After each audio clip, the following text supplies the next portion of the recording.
Hello guys, already మీకైతే 2 places అయితే చూపించాను. ఇది థర్డ్ ప్లేస్ అనమాట. ఫస్ట్దేమో శ్రీవారి పాదాలు, రెండోదేమో శిలాతోరణం, దాని పక్కనే చక్రతీర్థం అయితే చూపించాను. థర్డ్ ప్లేస్కి అయితే వచ్చేసామన్నమాట. అది కూడా అతిరామ్ బాబా జీవ సమాధి అయిన ప్లేస్. దాని పక్కనే పెద్ద శ్రీకృష్ణుడి టెంపుల్ అయితే ఉన్నది.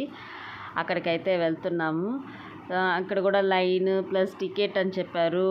మేము వెళ్ళే టైంకి అయితే అర్చన టైం కాదనమాట. నార్మల్గా దేవుడిని విజిట్ చేసుకొని దండం పెట్టుకొని బయటకు అయితే వచ్చేసాము. క్యూ కూడా పెద్దగా ఏం లేదు. ఇదేదో వెరైటీగా ఉంది ఇది అని చెప్పి దాన్ని వీడియో తీశాను. ఉడతది చూడండి ఎలా ఉందో. ఆ ఉడత చెట్టు మీద అందరూ దాన్ని చూస్తా వీడియోలు తీసుకొని ఫోటోలు తీసుకునే వాళ్ళు కూడా ఉన్నారు. ఇంక ఇదైతే అతిరామ్ బాబా జీవ సమాధి అనమాట. ఓం నమో వెంకటేశాయ మూవీలో విన్నా అనమాట ఈ పేరు. బట్ ఆ మూవీ అయితే నేను చూడలేదు. ఆయన ఒక దైవ భక్తి ఏమంటారు, దేవుడికి చాలా ఇదిగా నమ్మకమైన ఒక భక్తుడు.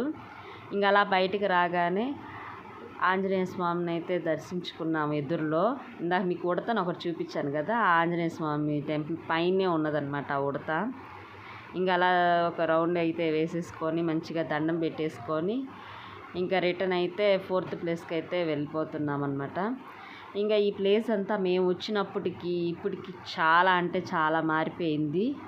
మీకు కనుక నా వీడియో నచ్చినట్టయితే like, share and subscribe. Wait for the last video. Bye friends.